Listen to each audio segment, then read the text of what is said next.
သောတာပန်ဖြစ်သွားလို့ရှိရင်၅ပါးသီလကိုအသက်ထက်မြတ်လို့သွားပြီအသက်နဲ့၅ပါးသီလတစ်ခုဖြည့်ရမယ်ဆိုရင်အသက်ပဲသိခံမယ်၅ပါးသီလကိုအဆုံးမခံဘူးဟောဒီလိုပုဂ္ဂိုလ်မျိုးဆိုနော်တမိုးထားရခြင်းကိုယ်ပြချမ်းသာတယ်လူတွေမှာတမိုးထားရခြင်းကိုယ်ပြချမ်းသာအရိယသူတော်စင်တွေကြတော့ကိုချင်းတရားတမိုးထားဘာကြောင့်လဲဆိုရင်အသက်ဆိုတာလူအသက်ဆိုတာစဉ်းစားကြည့်ခဏခေတ်လူအသက်80 90ဆိုသေးပြီလေမရှိတော့နော်ဒီရစောပြီးသေးမှာပဲ80 90လောက်နေရင်ကိုအိုနာရှုံးသွားဖြစ်လာအိုနာရှုံးသွားဖြစ်လာအဲ့တော့၅ပါးသီလရှိပြီဆိုရင်ဒီတဲ့ကောင်းတဲ့ဘဝရောက်မှာ၅ပါးသီလပြည့်ပြီဆိုရင်အခုလက်ရှိဘဝနဲ့ဆိုးတဲ့အခြေအနေကိုရောက်အဲ့တော့ဒီတဲ့ကောင်းတဲ့ဘဝရောက်ရမယ်ဆိုတဲ့ပုဂ္ဂိုလ်တရားဟာ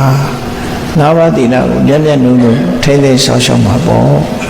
ဒီဘဝဤချမ်းမဲ့နိုင်ဒီတဲ့ကောင်းတဲ့ဘဝမျိုးကိုရောက်စေတာ၅ပါးသီလပဲဖြစ်တယ်ပေါ့ဒါကြောင့်မို့သီလဝါကိုချင်းသီလရှိတဲ့ပုဂ္ဂိုလ်ဖြစ်ရမယ်လို့